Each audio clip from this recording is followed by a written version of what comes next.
देखिए चलें guys, welcome on board. थोड़ा सा मैं आप लोगों को पहले एक अपना छोटा सा इंट्रोडक्शन करवा देता हूँ। So my name is Aneeb. I have been associated with OLX for the past 3.5 years now, and I have been associated with the tech industry and specifically sales for the past 10 years. तो मैं पिछले 10 सालों में across different industries, आप उसको banking कह लो, आप उसको कन्वेंशनल कह लो, या आप उसको टेक सेल्स कह लो, I have been involved in sales planning, operationally sales, door to door जाके client acquisition and all of that. So I have been involved in this territory for almost 10 years now. तो जो चीज़ें मैंने learn की हैं, I think if I go back 10 years, तो मुझे अगर कोई इस तरह का, मतलब आई एम नॉट सेइंग कि मैं एक बहुत बड़ी चीज़ हूँ, बट यू नो अगर कोई इस तरह की गाइडेंस हमें उस वक्त 10 साल पहले कोई बंदा आके बता देता ना कि to do and not to do, basic fundamentals क्या है, how we should move about things, तो वो हमारे लिए बड़ा हेल्पफुल हो जाता। तो जस्ट इस सेशन का पूरा मकसद ही ये है कि जो मैंने पिछले 10 सालों में लर्न किया है, आई वुड ट्राई टू, अब we have about 50 minutes to go. मुझे एक्सक्यूज मी अगर हम जो वो 1 घंटे से थोड़ा सा ज्यादा आगे चले जाएं, बिकॉज जो सेल्स का जो टॉपिक है इसके बारे में मैं खुद बहुत ज्यादा पैशनेट हूँ। I love this topic, I love this job. तो अगर मैं इसके बारे में जब बात करना शुरू करूंगा तो it will be a little hard for you guys to stop me. लेकिन अगर किसी भी पॉइंट पे anybody has a question, you guys can stop me there and then. Otherwise, I've reserved about 10-15 minutes at the end for questions. उसमें I'll be taking questions अगर आपके कोई भी होंगे, but we'll take it from there. थोड़ा सा और बता देता हूँ. So I've attended a bunch of international sales trainings also. I've had the pleasure to work with people across the globe जिनको जो डिफरेंट मार्केट्स में डिफरेंट ऑडियंसेस को चीज़ें बेच रहे हैं, और वो लर्निंग हमने अमेलगमेट की है। और so my aim would be कि मैं आपको टू सम एक्सटेंट वो सारी नॉलेज और वो सारी इंफॉर्मेशन आगे दे सकूं।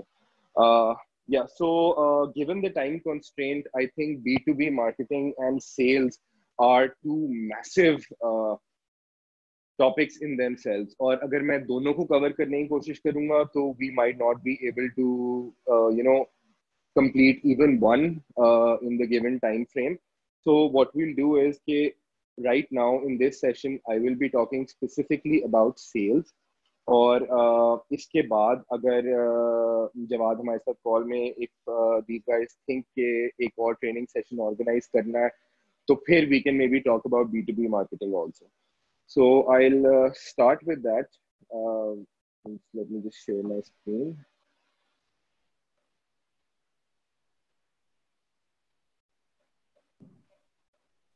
I hope सबको screen नजर आ रहा है. जी जी नजर. Yeah, so we'll move from here. A little about the company where I am working now. So I'm sure Waleed और Hamza ने आपके साथ जो sessions किए होंगे उसमें they must have shed a little light on all of this. But I'll just take a couple of minutes to tell कि हम exactly करते क्या है. So OLX Group is part of Naspers, which is one of the largest global internet groups in the world.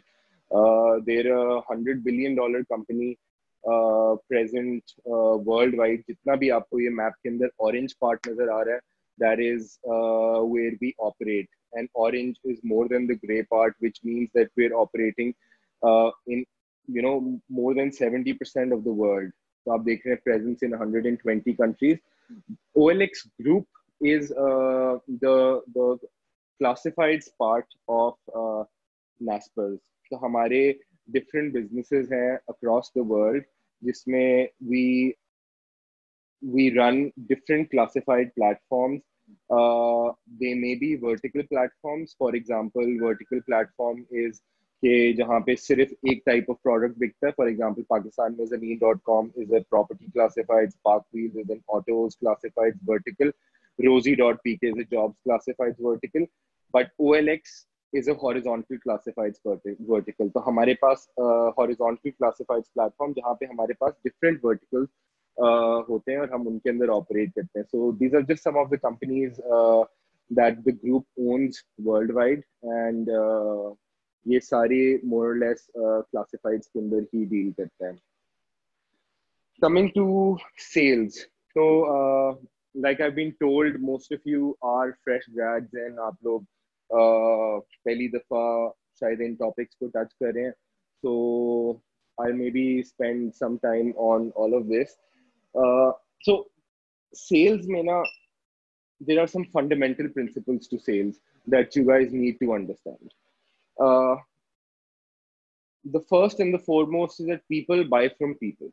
ठीक है ना, ये statement in itself is very self-explanatory, but if you go deep into this statement, you will understand कि लोगों को, अगर for example I am a buyer, ठीक है ना, तो I would want कि मेरे सामने जो बंदा आता है ना, I get to know that guy, he establishes his credibility over me, we build a rapport with each other, ठीक है ना. So when I say people buy from people, I mean कि जो people in its true essence के मतलब आप you just don't look at your personal benefit कि जी मेरी सेल हो जाएगी, मेरा टारगेट आ जाएगा या मेरा रेवेन्यू आ जाएगा.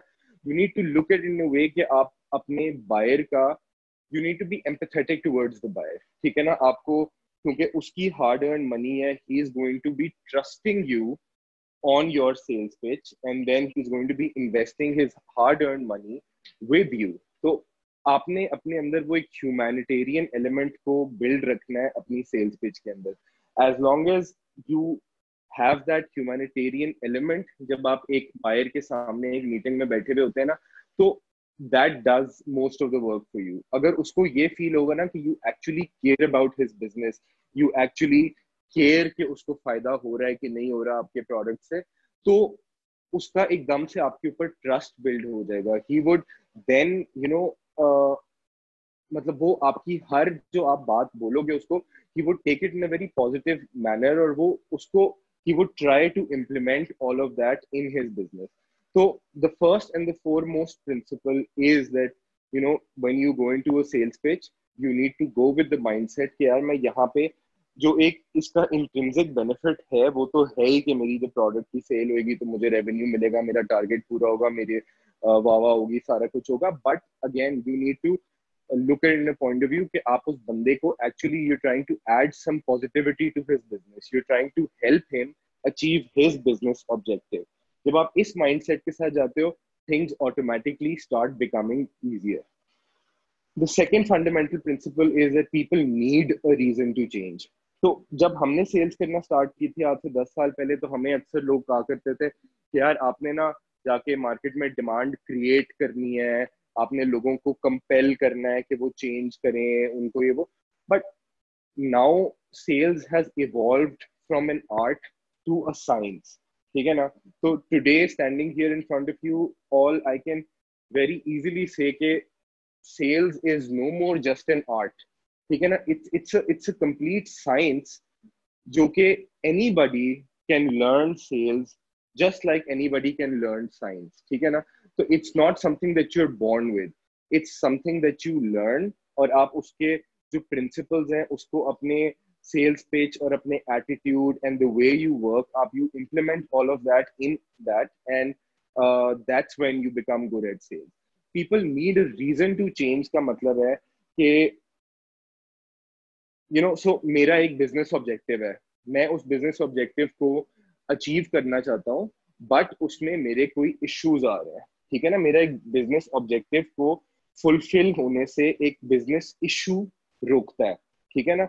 उस business issue के अंदर multiple problems होते हैं, वो problems are the reason कि people want to change, ठीक है ना. तो आपने you need to identify those problems, आपने need को identify या create नहीं करना, you need to identify those problems जो कि एक customer face कर रहा है आपका, so that you can, you know, give him the solution to that problem. That is when a sale takes place, when you provide a solution to someone else's problem. ठीक है ना? So you need to look at exactly this way. It's not a product, it's not a ये वो, it's just a solution that you are providing to a problem that a buyer is facing. The problem can be of any sense. मैं आपको multiple examples में बता सकता हूँ. You look at, you know, a restaurant's business and Food Panda. ठीक है ना? So Food Panda, essentially what it does is it markets that restaurant to its user base. अब मैं एक रेस्टोरेंट ओनर हूँ, मेरा सबसे बड़ा इशू ये है कि मैंने अपनी सेल्स जनरेट करनी है, मैंने ऑर्डर्स अपने ज्यादा बढ़ाने हैं. तो foodpanda is providing me the solution to my problem. ठीक है ना?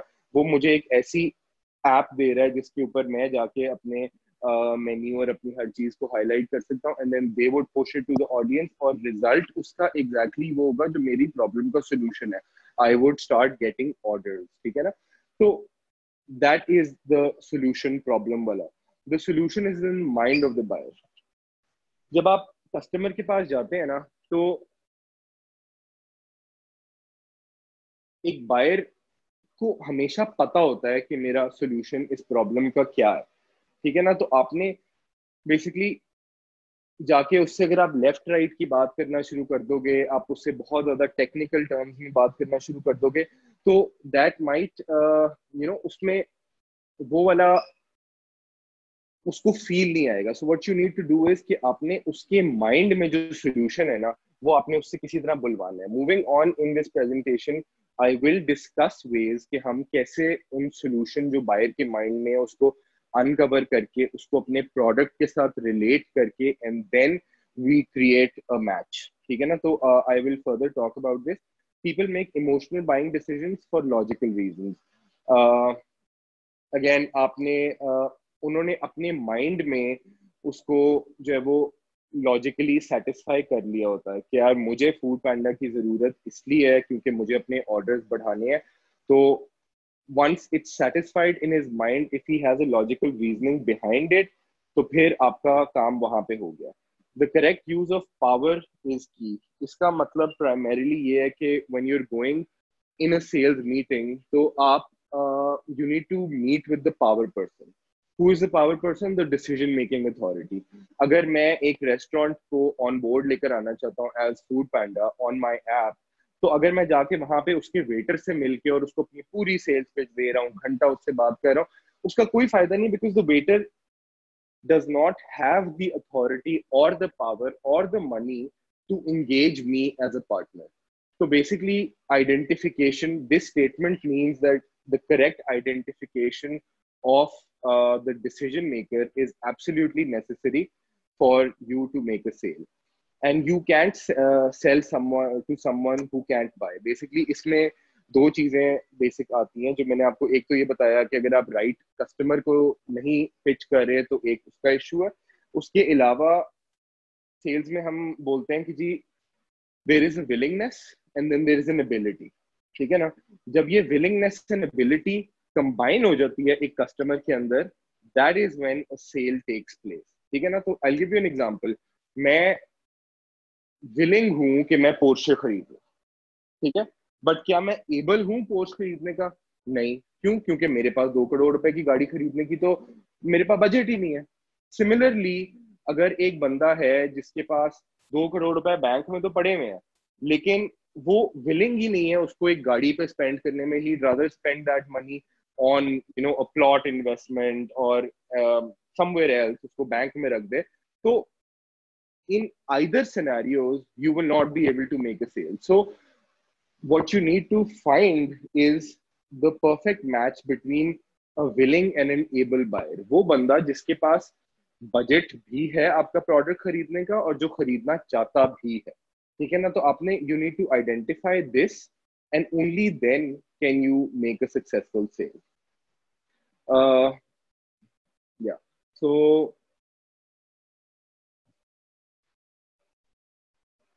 मेरी सारी सेल्स ट्रेनिंग जो अब मुझे अभी थोड़ा सा आइडिया हुआ था जब व्हेन आवर कॉल स्टार्टेड के you guys want to talk about how to make a team and वो सारा. Initially when I made the presentation तो मेरे माइंड में इस तरह का नहीं था कि मैं आपको टीम मेकिंग में या टीम फॉर्मेशन में कोई थोड़ी सी हेल्प आउट कर सकूं, so maybe we can shed some light on it at the end of the presentation. But right now I will be talking about hardcore sales and how we can achieve better results by selling efficiently. और मेरी सारी जो sales की training है that is going to be built around value, creating value for the customer. ठीक है, तो आपने at the एक second, I think I have a chat here. You should ask questions end of the session, or if you ask it's really up to you. If you guys want to ask questions right now, तो आप लोग chat पे अपना question लिख दो and I will stop there and then, and मैं उसी वक्त आपके question को कोशिश करूंगा आंसर कर दूं. If you want to reserve it to the end जहाँ पे questions का एक specific time होगा, तो we can do either. So feel free, मतलब जैसे आप लोग comfortable हैं, I am fine both ways. So we will take it like that. So in my mind, the entire sales process is built around creating value for the customer. ठीक है, so let's just read this line together. The value selling framework enables prospects to see the value of getting what they want with the capabilities of your product or service. इस statement का essentially मतलब क्या है? इस statement का मतलब ये है कि जो आपकी सारी सेल्स पिच है, जो आपका प्रोडक्ट है, जो आपकी सर्विस है, जो आप एक कस्टमर को प्रोवाइड कर रहे हो, अगर उसमें कस्टमर को वैल्यू नजर आएगी तो आपकी सेल हो जाएगी. ठीक है ना? वैल्यू आपने कस्टमर को अपने प्रोडक्ट की दिखानी होती है. कैसे दिखानी होती है? सो हर प्रोडक्ट की एक यूनिकनेस होती है, जिसको हम अपनी लैंग्वेज में, बिजनेस लैंग्वेज में कहते हैं यूएसपी होती है. ठीक है, यूनिक सेलिंग प्रोपोजिशन होता है हर प्रोडक्ट का. So you always start of bye identifying those USPs of your products. ठीक है ना? एंड देन आप जिस बंदे को या जिस कंपनी को सेल करने के लिए जा रहे हो, आपको एक उनकी जेनेरिक रिक्वायरमेंट का आइडिया हमेशा होता है. For example, if I am going to a restaurant, I know more और लेस हर रेस्टोरेंट की रिक्वायरमेंट यही है कि उनके नंबर ऑफ ऑर्डर्स इंक्रीज करें. ठीक है ना? उनके पास रेवेन्यू मैक्सिमाइज हो. हाँ, the details of that can change from 10 orders to 100 orders, शायद उसका गोल हो. फ्रॉम शायद 100 ऑर्डर्स टू 1000 ऑर्डर्स हो. और उन चेंजेस के लिए the cost of your product and the strategy that you implement to achieve that goal would be different. लेकिन ऑब्जेक्टिव मोर और लेस हर इंडस्ट्री में एक स्पेसिफिक बिजनेस का, एक बिजनेस मॉडल का इज मोर और लेस द सेम. ठीक है ना? तो what you need to do is कि आपने, जब आप किसी कस्टमर, आपने अपने प्रोडक्ट की यूएसपीज को आउटलाइन किया, how your product is different from your competitors product. ठीक है ना? आपने एक दफा ये हाईलाइट कर लिया, जब उसके बाद you take the product to the, sorry, एक I think I had a question here. Do you think there is a product as too expensive, or is it about the right customer? As a person doesn't walk into Lamborghini and say, but the Toyota is less. How to evaluate the right customer and not devalue your product? Yeah, I think there is no such product as too expensive. ठीक है ना? जिसका मैं अभी आपसे बात की, it's basically about creating value. ठीक है ना? तो अगर आप, if the value is more than the cost, ठीक है ना, तो फिर आपकी सेल को क्लोज होने में कोई मसला नहीं होगा. ठीक है? Just give me 1 second, let me just read that question again.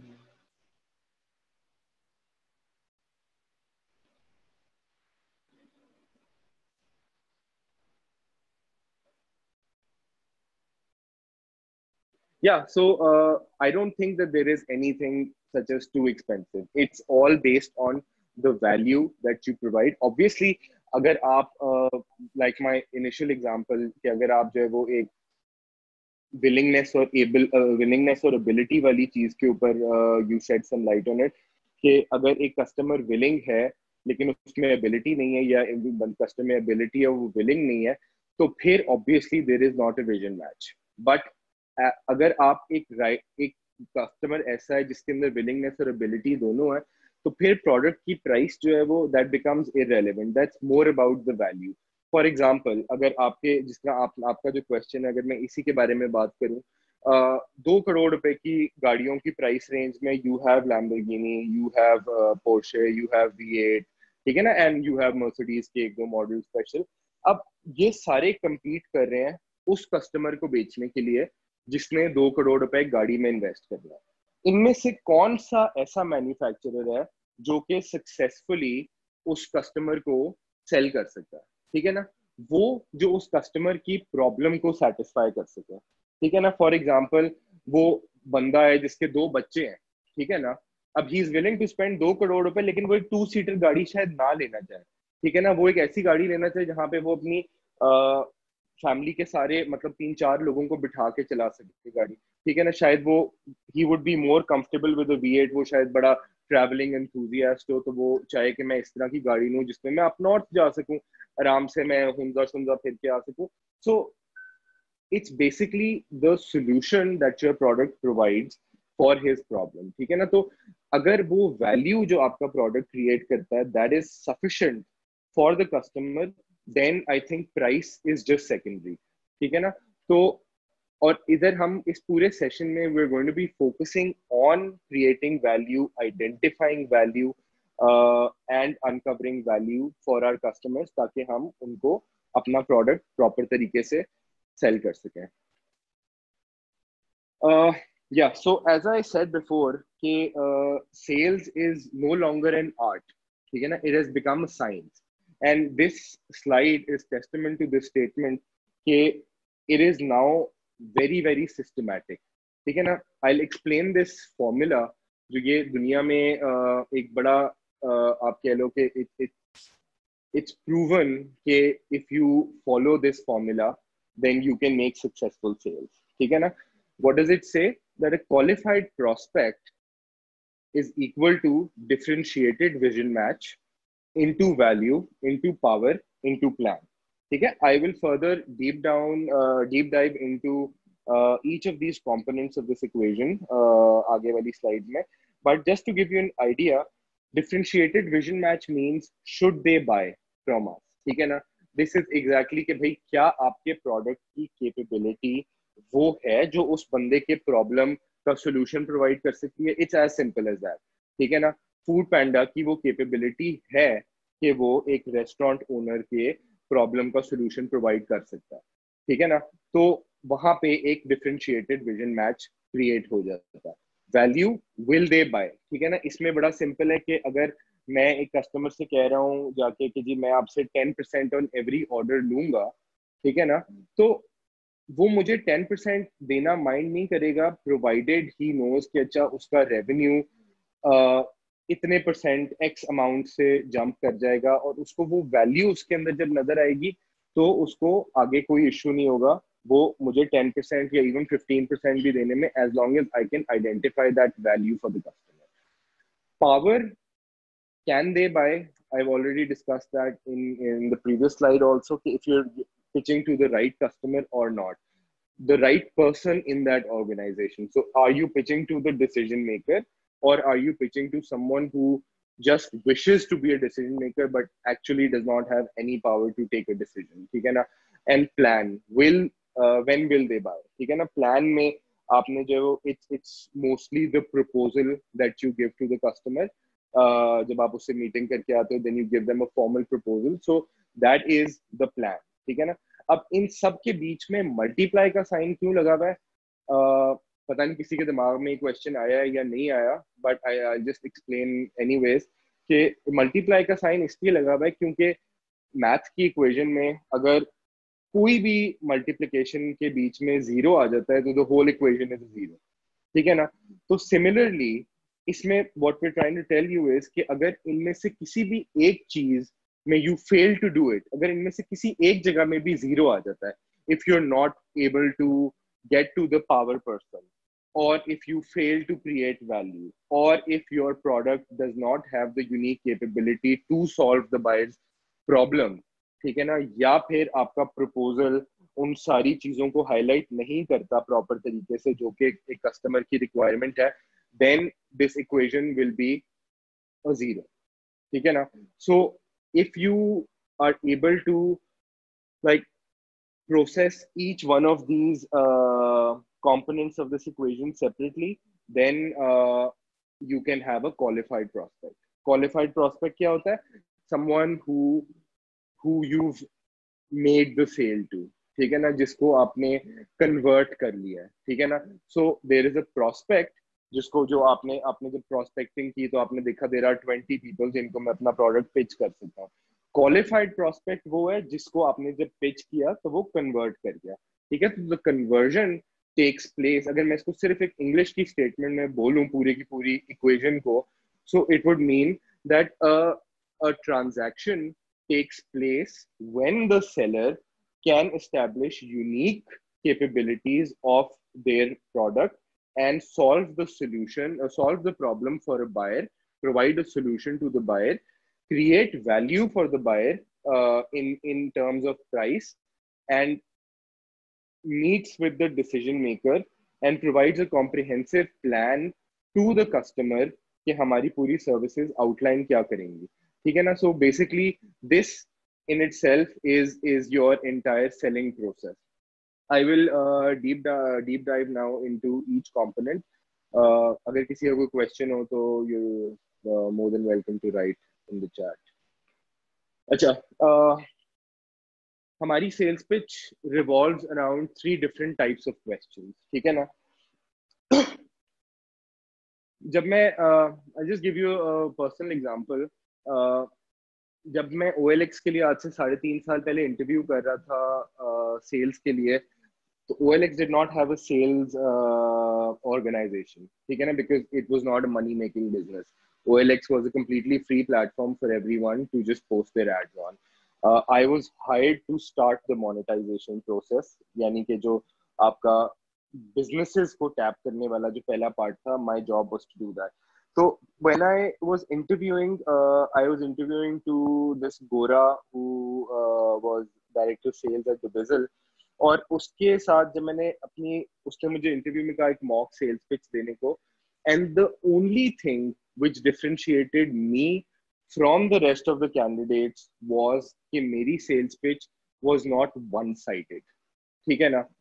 Pakistan में अनफॉर्चुनेटली सबसे बड़ा मसला क्या होता है, मैं अपनी टीम में भी लोगों को यही समझाता हूँ, जब मैं इंटरव्यूज कर रहा होता हूँ तब भी मैं यही चीज देखता हूँ कि जब आप एक कस्टमर एक सेल्स के बंदे को कहते हो ना कि यार मुझे एक मॉक सेल्स पिच दो, ही स्टार्ट्स अ मोनोलॉग.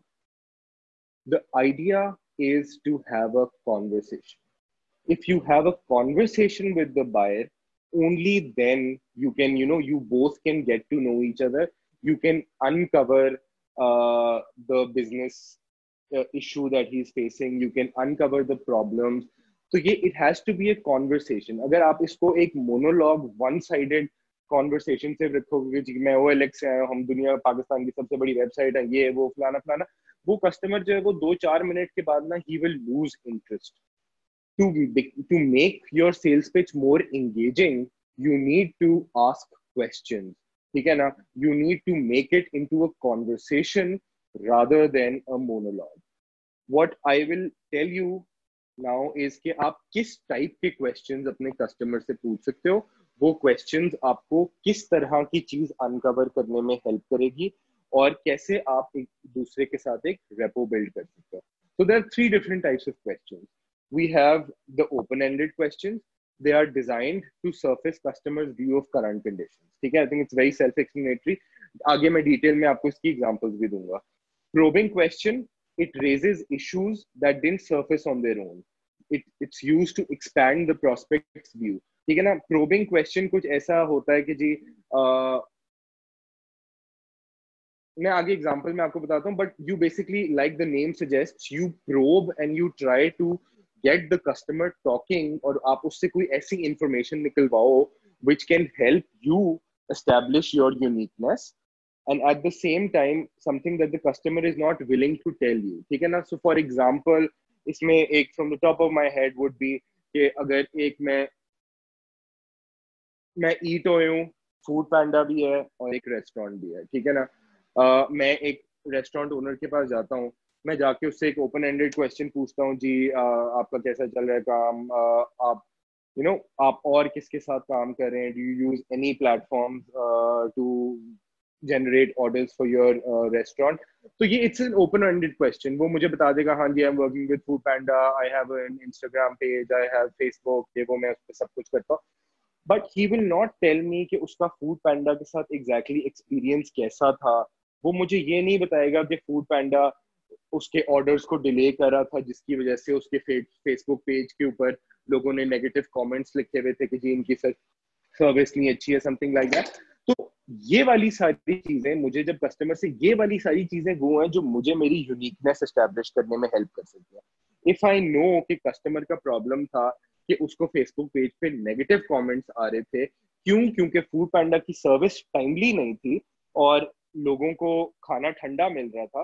तो आई have a very clear cut unique proposition for this customer कि मैं उसको ये कहूंगा समथिंग अलोंग द लाइंस कि जी अगर 30 मिनट्स के अंदर मैं आपके खाने को डिलीवर नहीं करता तो I will bear the loss, या मैं अपना कमीशन जीरो कर दूंगा उस ऑर्डर पे, या something like this may be. ठीक है ना, जो कि उसके सामने ये ट्रस्ट बिल्ड कर सके कि अच्छा आई exactly know what I am talking about, और मैं एक ऐसी सर्विस प्रोवाइड कर रहा हूँ जो शायद मेरा कॉम्पिटिशन नहीं प्रोवाइड कर रहा है। ठीक है, अब मैं आगे आगे डिटेल में इसके ऊपर जाता हूँ।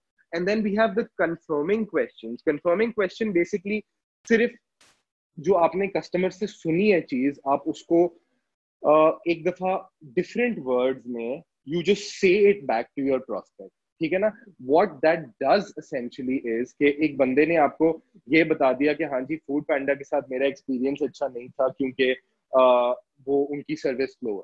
ठीक है ना, फिर आगे आपकी पूरी कॉन्वर्सेशन है। अ कंफर्मिंग क्वेश्चन वुड बी कि तो सर आपका बेसिक इशू ये था कि आपके कस्टमर्स कंप्लेन कर रहे थे कि उनको टाइमली खाना नहीं पहुंच रहा था। You just try to confirm from the conversation जो कस्टमर के साथ आपकी हुई है whether you understood it correctly or not. ठीक है ना, like any conversation between two individuals, it is very important कि आप दोनों सेम पेज पे आके बात करो, सेम वेवलेंथ पे आके बात करो। You understand what he's saying, he understands what you're saying. Lack of communication sales के लिए it's the worst thing that can ever happen. ठीक है ना, लैक ऑफ कम्युनिकेशन या मिसअंडरस्टैंडिंग।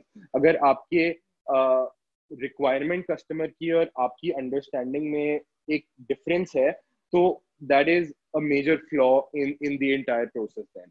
ठीक है ना, तो confirming question basically just validates the information that you receive from the customer कि आप दोनों सेम पेज पे काम कर रहे हो।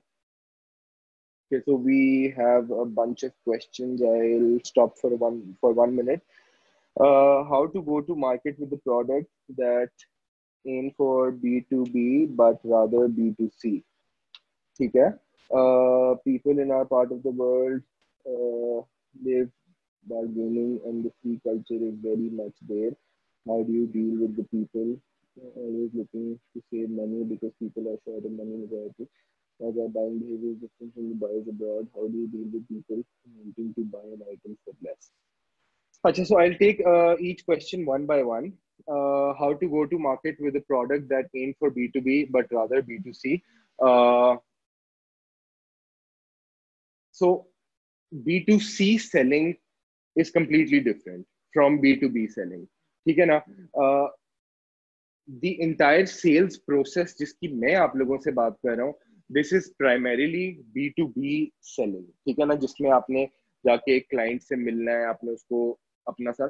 B2C selling is more of like retail, it's more of like जो आप एंड कस्टमर को प्रोडक्ट बेचना चाह रहे हो। एंड कस्टमर को जाके यूजुअली आप इस तरह से सेल्स पिच नहीं देते, एक्सेप्ट फॉर अगर हमें कभी, हमने सबने अपनी लाइफ में एक्सपीरियंस किया है कि हम कभी किसी खोखे के बाहर गाड़ी में बैठे हैं तो एक बंदा आएगा, हमें आके बॉल पॉइंट बेचने की कोशिश करेगा या मोजे बेचने की कोशिश करेगा। That is B2C selling. लेकिन उसके अलावा जितने भी प्रिंसिपल्स मैं आपसे बात कर रहा हूँ they are majorly B2B। B2C को मार्केट करना या B2C में अपना प्रोडक्ट राइट कस्टमर तक पहुंचाना is whole different ball game. उसमें then you focus on on different mediums. You rely on different mediums. For example, आपका B2C go to market strategy would involve, अगर आपके पास बजट कम है, then digital media, basically Facebook page पे आप customer से अपने engage कर सकते हो, आप इंस्टाग्राम के थ्रू कस्टमर से एंगेज कर सकते हो, you can maybe send out newsletters to the customers, and customer को, जो कि आपका प्रोडक्ट की राइट ऑडियंस है. बट उसमें इस तरह से सेलिंग जिसकी हम बात कर रहे हैं ये इन्वॉल्व नहीं होता. तो if you have a specific example जो आपका B2C का है, from Mohammad Usman Ghani, I'm talking to you, कि अगर आपके पास कोई specific example है कि आपका क्या product है और आप किस audience को touch करना चाहते हो, so maybe I can then help you out and explain कि आप क्या mediums या क्या platform इस्तेमाल कर सकते हो.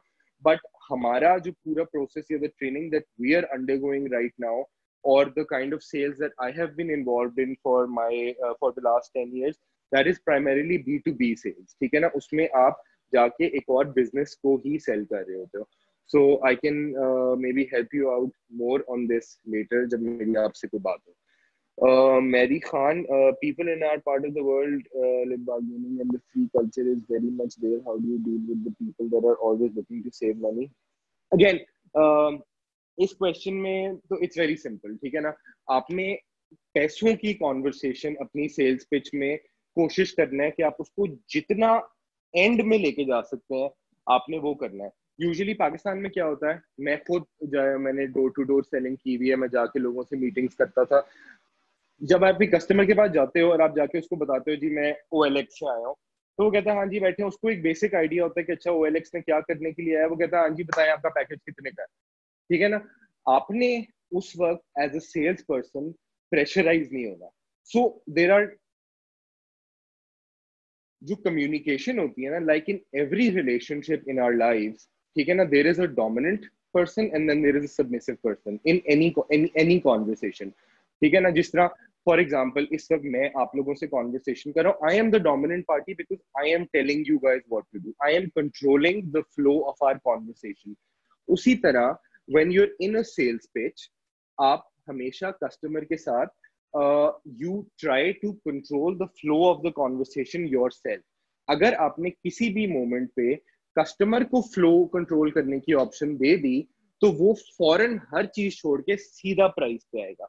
What you need to understand is that people, when you go and when you try to sell to different businesses, उनका first reaction पाकिस्तान में is always to say no. ठीक है ना, क्योंकि हम unless you're selling some a product like Pepsi, ठीक है ना, जो कि आपको पता है कि एक अगर आपने एक मैं मेट्रो को पेप्सी बेचने के लिए जाना तो मुझे पता है उनकी रिक्वायरमेंट है, तो वो उन्होंने मेरे से लेनी ही लेनी है पेप्सी, क्योंकि उनको पता है उन्होंने आगे बेचनी है. बट जहाँ पे ज्यादा ये वाला, और उसको मैं ऑनेस्टली पेप्सी की सेल को मैं शायद सेल कभी मानूंगा भी नहीं, जो बंदा पेप्सी की सेल कर रहा है ना उसको पता ही नहीं है कि सेल करने का चैलेंज होता क्या है. ठीक है ना, बट फॉर प्रोडक्ट्स लाइक आर्स, इवन OLX को भी जब मैं बेचने के लिए जाता हूँ, इतना बड़ा ब्रांड है, तो मुझे हमेशा people their first reaction is always to say no. ठीक है ना, वो उनको लगता है कि यार अच्छा हमें तो इसकी जरूरत ही नहीं है. बट देन आपने उनकी बेसिकली आप अपने क्वेश्चन से you have a conversation with them and then you try to establish value. when you're able to establish value, then price becomes secondary. ठीक है ना, क्लाइंट क्या कोशिश करेगा कि वो वैल्यू अंडरस्टैंड करने की कोशिश ना करे ताकि वो आपसे प्राइस पर डिस्काउंट करा सके. फॉर एग्जांपल मैं आपको बताता हूँ कि मैं OLX में रियल एस्टेट बेचता हूँ. ठीक है ना, रियल एस्टेट बेचने से मेरा मतलब मैं रियल एस्टेट की मार्केटिंग सर्विसेज को बेचता हूँ. ठीक है ना, तो मेरे प्राइमरी कस्टमर्स होते हैं real estate developers and real estate agents, just like Zameen.com. मैं कस्टमर के पास जाता हूँ और मैं जाके उसको जब पिच करता हूँ तो मैं उससे कहूंगा कि मुझे आपने 2 लाख रुपए देने हैं एक पैकेज के, तो एकदम से वो कहेगा. लेकिन अगर मैं जब उसको एक वैल्यू एस्टेब्लिश कर दूंगा कि सर 2 लाख रुपए में मैं आपको 300 लीड्स ला के दूंगा, उन 300 लीड्स का एक स्टैंडर्ड कन्वर्जन रेट जो है वो 10% होता है, तो 30 बंदा ऐसा होगा जो शायद आपका प्रोडक्ट खरीदने में इंटरेस्टेड होगा. उस 30 बंदे में से 5 बंदे ऐसे होंगे जिनको आप सक्सेसफुली कन्वर्ट कर लोगे. ठीक है ना, अब 5 प्रोडक्ट्स अगर आप बेच रहे हो, 5 प्लॉट अगर आप मुझे 2 लाख रुपए दे के बेच देते हो, 5 प्लॉट बेचने का मतलब है, अगर 50 लाख रुपए का भी या 20 लाख रुपए का एक प्लॉट है तो 1 करोड़ रुपए, 1 करोड़ रुपए कि अगर आपने सेल कर ली तो उसके ऊपर आपको एक्स अमाउंट ऑफ कमीशन मिलेगा या जो भी. So I always try to establish value. When I am successfully able to establish value in front of the customer, तो फिर वो मेरे से बार्गेनिंग कर ही नहीं सकता. हाँ, एंड इसमें एक और असूल जो पाकिस्तान में होता है वो ये है कि यू, मतलब पर्सनली मैं इस चीज को बहुत ज्यादा एथिकल नहीं मानता हूँ, बट अगेन आपको you do in Rome as Romans do, तो आपने we always over price our product when we're going to this audience. ठीक है ना. मुझे पता है कि अगर मैं एक रियल एस्टेट एजेंट के पास जाके सेल करने की कोशिश करूंगा तो मैं उसको अगर 500 रुपए कहूंगा तो वो कहेगा 200 रुपए, मैं 50,000 कहूंगा तो वो 30,000 कहेगा. तो मैं हमेशा अपने पास डिस्काउंट का मार्जिन इन बिल्ट रखता हूँ. तो फॉर मैरी खान, आपके क्वेश्चन का जो आंसर है, try to focus on creating value in front of the customer. Try to be the dominant party when you are in a conversation with the customer, ताकि आप price के point को and में discuss करो, and you discuss and you try to establish your credibility and the value of your product and the uniqueness of your product before you go into the price discussion. ठीक है. and the last part is कि आप अपनी price के अंदर 20-25% का एक discount margin built रखो. क्यों? क्योंकि पाकिस्तान में फॉर सम रीजन हम लोग बड़े ईगोइस्टिक लोग हैं. ठीक है ना. और हमें लगता है कि यार अगर हमने एक सेल्स पर्सन से 20% का डिस्काउंट ले लिया ना तो ये हमारी विक्ट्री है. और अगर हम वो 20% का डिस्काउंट, हमारे लिए शायद वो इन डॉलर टर्म्स इतना ज्यादा कोई मैटर ना करता हो. अगर मैंने एक बंदे को 30,000 देना है तो मैं 35 भी दे सकता हूँ. ठीक है ना. लेकिन मुझे वो सेटिस्फैक्शन चाहिए कि यार मैं इतना जबरदस्त नेगोशिएटर था कि मैंने इससे डिस्काउंट करवा लिया. ठीक है ना. तो आप अपने पास ये मार्जिन रखो and you let him have that satisfaction कि ठीक है आपने 50,000 का प्रोडक्ट मेरे से 30,000 में ले लिया. बट ये तो सिर्फ मुझे और आपको पता है कि आपके प्रोडक्ट की एक्चुअल प्राइस ही 30,000 रुपए थी. लेकिन इसमें जो एक बहुत बड़ा चैलेंज आप फेस कर सकते हो वो डिफरेंशिएटेड प्राइसिंग का, which then collapses your product. तो आपने कोशिश ये करनी है कि अगर आप एक ओवर प्राइस या अपने पास डिस्काउंट मार्जिन बिल्ट इन करके मार्केट में जाना चाह रहे हो, then you do it across the spectrum on all your packages या all your offerings. I don't know what you sell, but जो भी आपके products है उसमें आप फिर एक 20% का across the board margin रखो, ताकि जब आप एक कस्टमर के पास जाओ तो आप उसको वो 20% डिस्काउंट दो, लेकिन इंडस्ट्री में आपकी डिफरेंशिएटेड प्राइसिंग ना स्टैब्लिश हो जाए कि जी 2 दुकान वाले हैं, एक को आपने वही प्रोडक्ट 1000 में दे दिया, एक को 1300 में दे दिया. फिर वो अगली दफा जिससे आपने 1300 में दिया वो आपसे कभी नहीं लेगा, बेशक 300 रुपए की भी बात हो. तो आपने इन चैलेंजेस का ख्याल रखना है. Ansab Vakar, how are you going to deal with customers virtually? Like if all of your business runs just on WhatsApp, there isn't much time with customers to have a conversation. Again, I think Ansab, आप जो है वो you're confusing B2B with B2C. मेरे experience में पिछले 10 सालों में अगर मैं कोई बिजनेस को कोई प्रोडक्ट बेचना चाहता हूँ तो मैं कभी व्हाट्सएप के थ्रू वो प्रोडक्ट नहीं बेच सकता. इट इज वर्चुअली इम्पॉसिबल कि मैं उस बंदे से फोन पे बात किए बगैर और उससे मिले बगैर उसको अपना प्रोडक्ट बेच दूं, बेशक उस प्रोडक्ट की प्राइस 200 रुपए क्यों ना हो. But yes, WhatsApp is a very efficient tool for B2C. ठीक है ना. तो उसमें then it really depends on the kind of product that you're selling. ठीक है ना. अगेन मुझे पता नहीं है कि आपका क्या प्रोडक्ट है या आपका उसमें किस तरह से आपने उसको पोजीशन किया हुआ है, but may be weekend and में हम इसके बारे में बात कर सकते हैं और आप मुझे अपने प्रोडक्ट के बारे में थोड़ा सा बता सकते हो, where then I will be in a better position to help you. ठीक है. एहतशाम यूसुफ जई, aren't people are more price conscious nowadays, especially in KP in both B2? यार people have always been price conscious. ठीक है ना. अगर मैं ये जाके बोलूंगा कि यार कोई बंदा जिसके पास 10 अरब रुपए भी पड़े हुए हैं वो price conscious नहीं है, that would be false. I'll give you an example. I used to work for Nishad Group. सबने निशाद का नाम तो I'm sure सुना होगा, मियां मंशा की कंपनी है. He is amongst the top 10 most richest people in the country with a net worth of around $3-4 billion. ठीक है. बट उसको भी जब आप एक प्रोडक्ट बेचने के लिए जाओगे तो वो आपसे हमेशा डिस्काउंट करवाने की कोशिश करेगा, because people are always price conscious. Nobody wants to throw money around. आप जितना वैल्यू ज्यादा ले सकते हो जितनी कम प्राइस में, उतनी आपकी विन होती है. ठीक है ना. तो that goes without saying that people are very price conscious, and not just in KP or not just in Pakistan. I think this prevails everywhere in the world. Nobody wants to throw money around. ठीक है ना? लेकिन again वही वाली बात है कि you need to establish the value first before getting to the price conversation. अगर आप वैल्यू एस्टेब्लिश किए बगैर प्राइस कॉन्वर्सेशन में जाओगे तो फिर तो इवन 200 रुपए का प्रोडक्ट भी एक बंदे को महंगा लग सकता है. But after establishing concrete value to the customer, 2 lakh रुपए भी आप सीना तान के मांग सकते हो, क्योंकि आपको पता है कि जो उसको वैल्यू उसमें से मिलेगी वो शायद 25-30 लाख रुपए की होगी. सो इट रियली डिपेंड्स कि आप आपने जो है वो how you take it from there. ठीक है ना? तो आपने focus on creating value. That's the only thing that I can tell you. I will pause taking questions for a while now because I need to complete this, वरना आप लोगों का कोई फायदा नहीं होगा आप लोगों को. So I've discussed open-ended, probing and confirming questions. ठीक है ना? I will now move next. Differentiated vision match. मैंने आपसे यहाँ पे बात की डिफरेंशिएटेड विजन मैच की. ठीक है ना? थोड़ा सा मैं इसमें अब आपको डीप डाइव करके बताता हूँ. तो sellers product capabilities and buyers unresolved problem, the point where they both meet, the common area for both of these, this is where you make a sale. ठीक है ना? differentiated vision match होता क्या है कि मेरे प्रोडक्ट की एक यूनिक डिफरेंशिएटिंग क्वालिटी है, मेरे बायर की एक, फॉर एग्जांपल मैं कल पढ़ रहा था एक आर्टिकल में, मुनीब मायर is the CEO for Bykea. ठीक है ना? उसने लिंक्डइन पे एक आर्टिकल शेयर किया हुआ था जिसमें उसने कहा कि मेरे बाइकिया के जब राइडर्स अब कुछ भी डिलीवर करने के लिए जाते हैं तो हमारी ऐप पे इनबिल्ट उनका एवरी 5 मिनट्स का टेम्परेचर लॉग हो रहा होता है, बॉडी टेम्परेचर. ठीक है ना? अंडर द करंट सर्कमस्टांसेस, कोविड-19 के सर्कमस्टांसेस में जब एक डिलीवरी का बंदा मेरे घर आता है तो it's always good for me. I be more at peace अगर मुझे ये पता होगा कि अच्छा उसके पिछले 30 मिनट में 10 दफा या 4 दफा उसने अपना बॉडी टेम्परेचर लिया है, वो लॉग हुआ है, तो मुझे पता है कि मेरे राइडर का ये बॉडी टेम्परेचर है.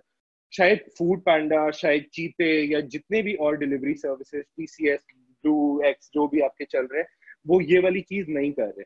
तो बाइकिया ने एक डिफरेंशिएटेड चीज, एक यूनिक कैपेबिलिटी अपनी एस्टैब्लिश की. ऐसे it was something that nobody else is doing. It's something that buyers like me would be very interested in having. ठीक है ना? तो वो सेलर की यूनिक कैपेबिलिटी थी कि उसके राइडर का हर 5 मिनट के बाद टेम्परेचर लॉग हो रहा है. मेरा अनरिजॉल्व प्रॉब्लम ये था कि मैं ऑनलाइन शॉपिंग कोविड-19 के पीरियड में इसलिए नहीं कर रहा because I am just too scared कि जो राइडर आएगा वो मुझे बीमार कर देगा, या वो जब मेरा पार्सल लेकर आएगा तो वो उसको ऊपर जर्म्स लगे हुए होंगे या वायरस होगा उसमें. So we have a match where जहां पे मुझे ये पता है कि अच्छा they are taking all the necessary, they are fulfilling all necessary requirements to make sure कि उनका product is clean from the virus. ठीक है ना? तो that is the point जहां पे हमारा differentiated vision match हुआ. Differentiated because that's the differentiating quality of their product. Vision match is when my problem is solved by your solution. ठीक है ना? तो my problem gets solved by your solution. That is a vision match. Differentiated because that vision match is dependent on the unique capability of your product. समझ आइए इसमें अगर कोई question हो, because this is very important. Sales के अंदर आपने अपनी यूनिकनेस एस्टेब्लिश करनी ही करनी है, बिकॉज पाकिस्तान में हार्डली किसी बिजनेस में आप मोनोपोली की तरह ऑपरेट कर सकते हो. देर आर, और खास तौर पे टेक स्पेस के अंदर there are so many people who are doing the exact same thing, and आपने अपनी यूनिकनेस एस्टेब्लिश करना इज एब्सोल्युटली नेसेसरी. तो आपकी यूनिकनेस की वजह से आपके प्रोडक्ट की कैपेबिलिटी ने मेरे एक प्रॉब्लम को सॉल्व किया. That's where we form a differentiated vision match. That is where we make a sale. ठीक है? या अब इसमें जो नेक्स्ट कंपोनेंट था वैल्यू. ठीक है ना? Now I'll further go down into value. So there are two components of value. जब आप एक बंदे को बेचने के लिए जाते हो, फॉर एग्जाम्पल मैं एक रियल एस्टेट डेवलपर को बेचने के लिए जाता हूँ, ठीक है, मैं OLX की प्रोजेक्ट मार्केटिंग सर्विसेज को बेचना चाहता हूँ। प्रोजेक्ट मार्केटिंग सर्विसेज क्या है कि मैं आपके प्रोडक्ट को 360 डिग्री डिजिटल स्पेस के अंदर मार्केट करूंगा। I will generate leads, create brand awareness and all of that for you. तो आइडियली मैं जिस बंदे को मिलने के लिए जाऊंगा, that is going to be director sales और director marketing for that particular development. For example, मैं पार्क व्यू सिटी इस्लामाबाद का एक प्रोजेक्ट है बहुत बड़ा, उसको बेचने के लिए जा रहा हूँ। आई एम श्योर आप सबने उसका नाम सुना हुआ होगा। तो मैं वहां पे किस बंदे को पिच करने जाऊंगा? I will go and try to pitch to the director sales or the director marketing. अब उन दोनों के लिए obviously there is a business value associated with buying OLX, which is very standard कि आपने OLX की 360 डिजिटल मार्केटिंग सर्विसेज वो जब लेगा तो वो अपनी सेल्स को बूस्ट कर सकता है बाय सर्टेन परसेंटेज, और वो अपने रेवेन्यूज को ग्रो कर सकता है, और वो अपनी ब्रांड अवेयरनेस बढ़ा सकता है, टॉप ऑफ माइंड ज्यादा देर के लिए रह सकता है लोगों के। So that is the business value, but then there is always a personal value associated, ठीक है ना? what you need to do is you need to identify that personal value also. How you do it मैं आपको आगे जाके बताता हूँ। what's in it for me, ठीक है ना? that's the basis of personal value. तो आपने you just don't need to satisfy business value, you need to satisfy personal value also. तो आप जब वैल्यू अनकवर करोगे किसी भी बंदे के लिए या किसी भी बिजनेस के लिए, तो दैट्स डिपेंडेंट ऑन के मेरी कॉल चल रही है, दैट्स डिपेंडेंट ऑन कि आपने बिजनेस वैल्यू और पर्सनल वैल्यू दोनों का एक राइट मिक्सचर लिया। Uncovering value, you don't create value, you uncover value and you connect to it. Value is customer specific, value is the energy that fuels change, value accrues to the business issue, ठीक है? Again, ये I think these are very self-explanatory. I will not spend a lot of time क्योंकि आगे मेरे पास काफी चीजें हैं जो मैंने आपको बतानी है. But the main conversation is, without the value conversation, the only thing to talk about when it comes to price is cost. I think ऊपर जो मेरे से काफी सारे questions भी पूछे गए, उसमें again I cannot stress enough कि value creation for your product is the absolute important thing which you can do as a salesperson, ठीक है ना? वरना फिर आप जब प्राइस की बात आएगी तो the only thing that you talk about is cost, but when you have an associated value to that cost, तो फिर आप जो है वो उस वैल्यू की बेसिस पे अपनी कॉस्ट की बात कर सकते हो, ठीक है ना? तो या सो I'll मूव फॉरवर्ड। मैं अब आपको बताता हूँ कि जो मैंने आपको क्वेश्चंस बताए थे, open, probing and confirming questions, वो हर stage of the sales cycle पे फर्क होते हैं, ठीक है ना? So when you are trying to uncover value, you have a set of open-ended probing questions and confirming questions. These are just examples. You can have your questions जिस तरह आपके बिजनेस के साथ वो एसोसिएट करते हैं, but some would be कि what would be the worth, ठीक है ना? कि फॉर एग्जाम्पल अगर आपने पार्क व्यू सिटी का एक प्लॉट बेचा है तो आपको अप्रोक्सीमेटली उससे क्या पैसे मिलेंगे? दैट इज बिजनेस वैल्यू, कि बिजनेस उससे क्या कमाएगा। What would be the impact on the business? आपकी इन्वेंट्री सेल आउट करेगी, you will have more people who would be living at the Park view City. आप उसको फ्रॉम सोसाइटी टू लाइक एक community में convert कर सकते हो, that is another value. How will you measure success, ठीक है ना? ये आपने बड़ा एक सिंपल ओपन एंडेड क्वेश्चन उससे पूछा कि जी क्या सिर्फ मैं आपको जब लीड्स ला के दे दूंगा तो वो खत्म हो जाएगी बात वहां पे, या आप सक्सेस मेजर किस तरह करोगे जब ट्रांजैक्शन हो जाएगी या कस्टमर इंटरेस्ट अपना शो करेगा? So these are examples of open ended question, ठीक है? बट देन अगेन ये आप देख रहे हो मैंने इनके आगे बीवी बीवी बीवी लिखा हुआ है, those are business values. But open-ended questions may then you shed some light on personal values, personal value also. So what would having that do for you? ठीक है ना? Usually sales organizations में क्या होता है कि at every level there is a commission involved. Excuse me. Some people work for the money. Some people work for the recognition and the acclaim. some people work for a promotion, ठीक है ना? So basically what would have that do for you? But ये एक personal value का question है, ठीक है ना? जो आपने ओपन एंडेड क्वेश्चन पूछा है, बट अगेन ये क्वेश्चन आप एक बंदे से जाके सीधा पहली दफा में नहीं पूछ सकते, आपने एक रेपो बिल्ड करना है. So everything stems from the two way communication and the openness that you can build with your customer, और एक relationship जो आप अपने customer के साथ build कर सको, so that you are able to ask questions like these अपने customer से, which will then give you insights on के उनको क्या फायदा क्या नुकसान है. So for example, what would have that do for you? इसका मतलब है कि यार हाँ, that would help me achieve my personal sales target, ठीक है ना? So that is a personal value. उस पर उसको recognition मिलेगा, commission मिलेगा, शायद उसकी promotion हो जाएगी, so on and so forth. Probing question when it comes to value could be, can we estimate how much is being lost by not acting on? ठीक है ना? तो कभी भी आपको customer ये नहीं बता रहा कि अगर मैं OLX के साथ काम नहीं कर रहा हूँ तो मेरी एक ब्रांड की वैल्यू नहीं बनी हुई. जब मेरी ब्रांड की वैल्यू नहीं बनी हुई तो शायद जो मेरे पास लीड्स आ रही हैं वो उस तरह से कन्वर्ट नहीं हो पा रही, ठीक है ना? तो but when you ask the customer कि जी अगर आपका प्रॉपर ब्रांड वैल्यू नहीं बनी हुई तो आप कैन यू एस्टिमेट कि आपको कितना लॉस हो रहा है अगर आप 10 लीड्स में से एक कन्वर्ट कर रहे हो, हालांकि आपको इंडस्ट्री स्टैंडर्ड है कि 10 में से 3 लीड्स कन्वर्ट होनी चाहिए. Just giving you an example कि 10 में से 3 लीड्स कन्वर्ट होनी चाहिए, इसका मतलब है कि you have an opportunity cost of 2 leads, ठीक है ना? तो आपने प्रोब किया उससे थोड़ा सा कि वो आपको थोड़ा सा बताए.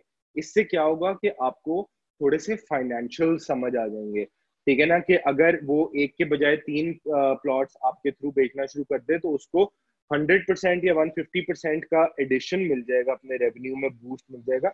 देन यू कैन आप उसको अपनी प्रोपोजिशन के अंदर ऐड कर सकते हो. Can we quantify the difference in outcomes? Where does this stand in your personal priority list, ठीक है ना? फॉर एग्जाम्पल ये अब this is an example of a probing question but of personal value, ठीक है ना? कि एक डायरेक्टर मार्केटिंग है, उसके लिए हर तरह का मीडियम अवेलेबल है. वो टीवी पे भी जा रहा है, वो रेडियो पे भी जा रहा है, वो अपने डिजिटल एसेट्स पे भी जा रहा है, फेसबुक, इंस्टाग्राम, हर चीज पे. And then he has portals like OLX and Zameen.com also, ठीक है ना? तो आपने उससे पूछ लिया कि जी ये आपकी पर्सनल प्रायोरिटी लिस्ट पे कहाँ पे स्टैंड करता है, इससे आपको क्या फायदा हो सकता है, इससे मैं आपको क्या फायदा दे सकता हूँ. So basically these are probing questions that you ask the customer ताकि वो आपको इंसाइट्स दे थोड़ी. कंफर्मिंग क्वेश्चन इज के do you see enough value to act? It's basically कि आपने जब उससे पूरी कॉन्वर्सेशन की, आपने अपनी वैल्यू उसके साथ अपनी वैल्यू एस्टैब्लिश की, आपने उसको बताया अपने प्रोडक्ट के बारे में, तो आपने फिर उसको basically you just confirm कि is this enough, would this be sufficient for you to go ahead with something like this, ठीक है ना? तो ये this would give you an example कि confirming question value में क्या होता है. So value में हमने personal value discuss किया, business value discuss किया, हमने ये discuss किया कि value की conversation is absolutely necessary, वरना you only talk about price. और फिर हमने value uncover करने के लिए कुछ types of questions discuss करनी है, open ended, probing and confirming. After this activity, maybe it will help you uncover value for your customer in a little better manner, और उस पे आप जो है वो then you can act on it accordingly. The next component of this equation, sorry, I think I have a question. Tell us the impact of sales on digital marketing and physical marketing being a maintenance and renovation startup. Tell us the impact of sales on digital marketing and physical marketing. Yeah, so if I understand your question correctly, you're trying to ask me about the return on investment from your orthodox conventional marketing and digital marketing. If I'm not wrong, yes, ठीक है. तो I think there's a world of difference. ठीक है ना? आप काम कर रहे हो maintenance and renovation startup. If you're a tech based, अगर आपने अपनी कोई app बनाई हुई है, तो it would always be again आपने किस मार्केटिंग मीडियम को इस्तेमाल करना है to get the message across to your audience depends on the demographics of your audience. ठीक है ना। अब ये अगर आपकी टारगेट ऑडियंस जो है वो 18 साल से 35 साल की एज में आती है, तो it would always be more beneficial to go on digital marketing. Why? Because it's performance based. एक तो आप हर चीज अपने अपने एक एक स्पेंड को जो है वो एट्रीब्यूट कर सकते हो to certain action. For example Facebook, Instagram आपको इतनी डीप इंसाइट देता है कि कितने लोगों ने क्लिक किया, कहाँ से किया, उनके क्या एज ग्रुप थे, उनके क्या इंटरेस्ट थे। And end of the day, it's all about establishing a database for your business। ठीक है ना। जितना डेटा कस्टमर का आपके पास होगा, राइट कस्टमर का, उतना ज्यादा आपको फ्यूचर डिसीजन मेकिंग में हेल्प करेगा। तो I'm always like a supporter for digital marketing as compared to conventional, because digital can always be उसमें बहुत क्लियर आप परफॉर्मेंस को चेक कर सकते हो। Plus it's very very ROI conscious. So for example, आप अगर 2 बिलबोर्ड लगा देते हो पेशावर शहर में या इस्लामाबाद शहर में, that would cost you 3-4 lakh रुपए। वही 3-4 लाख रुपए अगर अब, लेकिन उसमें आपको ये नहीं पता कि कितने लोगों ने आपका बिलबोर्ड देखा, उन लोगों की क्या इंफॉर्मेशन थी, वो क्या आपकी राइट सबसेट में बिलोंग करते थे कि नहीं करते थे। बट वही 3-4 लाख रुपए अगर आप अपने डिजिटल एसेट पे लगाते हो, तो आपको बड़ा मेजर ROI कैलकुलेट करने में वो हेल्प आउट कर सकता है। Plus the amount of reach that you can get to the right audience. बार बार मैं ये कह रहा हूँ कि अगर मैं एक टांगे वाले को अपना हाउसिंग सोसाइटी का एड जितनी मर्जी दफा भी दिखा दूं, मेरी ट्रांजैक्शन नहीं होगी। बट डिजिटल पे मुझे फायदा ये है कि मैं एक टारगेटेड ऑडियंस को अपना एड दिखा सकता हूँ, तो मेरे chances of conversion increase when I am on digital. तो I am always supporter of digital, क्योंकि उसमें कॉस्ट भी कम लगती है, वो ROI ज्यादा ROI बेस्ड होता है। प्लस उसमें आप सारे के सारे जो आपके बेसिकली, जिस तरह हमजा ने आपको सेशन में बताया ना कि आपके पास डेटा इतना ज्यादा आ जाता है, और उस डेटा को एनालाइज करके then you can further tweak your future marketing campaigns also. Thank you Moinuddin Khan, I am really glad. Yeah, so Ehtesham, I hope this answers your question. अगर आपका मेंटेनेंस एंड रेनोवेशन का स्टार्टअप है, देन आप अपनी right audience को, जो कि 18 साल से 35 साल की एज में लोग हैं जिनके पास जिन्होंने अपना ये काम थोड़ा बहुत कराना है, तो आप उनको डिजिटल के प्लेटफॉर्म के थ्रू ज्यादा बेहतर तरीके से टच कर सकते हो। Anip, I'd like to add यहाँ पर, since it's a maintenance and renovation का startup, they can so there is a very direct correlation between sales and digital marketing. So what you can do is you can do a lead generation campaign on digital, and you can set up your telesales team in the office. What you can do is, this is what we do at OLX as well. Yeah, So you can collect leads for your renovation के, जिन लोगों ने renovation या maintenance करानी हो, through your digital marketing, वो Leeds आप forward करो। You hire 1 or 2 people, या अपनी ही टीम में से किसी बंदे को आपसे एक टेली सेल्स की टीम बनाओ, हु देन कॉल देम, जिन्होंने लीड सबमिट कराई थी, and they can then convince them आगे और के they use your service. So rather than a one on one sales, B2C sales में आप ये कर सकते हो कि, स्पेशली फॉर योर स्टार्टअप है शाम, आप ये कर सकते हो कि, so there's a direct correlation between digital marketing and sales. उसमें conventional yeah, marketing आपको ज्यादा यूज करने की जरूरत नहीं। exactly. आप परफॉर्मेंस को मॉनिटर कर सकते हो। एहतशाम यार, I love your comment, thank you so much. And like Jawad said कि digital will always help you out more, because आप लीड जनरेट कर सकते हो, आप अपना डेटाबेस बिल्ड कर सकते हो, and then you can touch those people through different mediums. आप उनको SMS भेज सकते हो, आप टेली सेल्स की टीम के थ्रू उनको टच कर सकते हो, आप इवन उनको SMS के अंदर अपना एक इनबाउंड फोन नंबर दे सकते हो कि जी अगर आप इंटरेस्टेड हैं तो आप हमें डायरेक्टली कॉल कर देंगे, कि आपकी प्रोडक्ट ऐसी नीड बेस्ड है कि अगर मेरे घर में कोई काम है तो I always give you call my self. So best of luck, and digital is the way to go about it. अच्छा, तो अब मैं पावर की बात कर रहा था। इसमें हमारा जो नेक्स्ट कंपोनेंट है दैट्स पावर, ठीक है। Seller must establish and maintain a relationship repo at the power level, ठीक है ना। तो वही वाली बात है फूड पांडा की। अगर मैं आपसे एग्जांपल दूं कि अगर मैं जाके एक रेस्टोरेंट के एक मैनेजर से या एक वेटर से दोस्ती लगा भी लूंगा, मैं उसके पास जाके बैठ के अपना प्रोडक्ट पिच करता भी रहूंगा, उसको दिखाता भी रहूंगा कि मेरी ऐप किस तरह चलती है, it would not help my business objective. So you must build a repo at the top level, ठीक है ना। आपने कोशिश ये करना है कि आप relationship building with the right people karo, only then that can result in more sales. If you're in conversation with the wrong people, that will not help you sell your product at all. Your product's capabilities must create a vision match with the prospect's power person, ठीक है ना। Power person का मतलब है कि जो decision maker है, आपने आपके प्रोडक्ट की कैपेबिलिटीज का, ये मैं इसके बारे में पहले भी बात कर चुका हूँ कि विजन मैच यानी कि आपका प्रोडक्ट उसके प्रॉब्लम का सॉल्यूशन प्रोवाइड कर सके with the uniqueness that is built in into your product, ठीक है ना। अच्छा, पावर में बहुत इंपॉर्टेंट चीज which is to know is के there are 2-3 different influencers when it comes to power in an organisation, ठीक है ना। तो at times you need to meet with all of these people and satisfy them in order to get the sale done. So for example, जो आपका economic buying influence है, that is the sole decision maker, उसके बटवे में से पैसे निकलने होते हैं, ठीक है ना। बट वो कभी भी डिसीजन तब तक नहीं लेगा जब तक यूजर बाइंग इन्फ्लुएंस और टेक्निकल बाइंग इन्फ्लुएंस उसको कहे ना कि सर गुड टू गो, ठीक है ना। Technical buying influence usually, because I M in the tech field और हम टेक्नोलॉजी ही बेचते हैं, तो हमारे लिए this influencer is the most important one.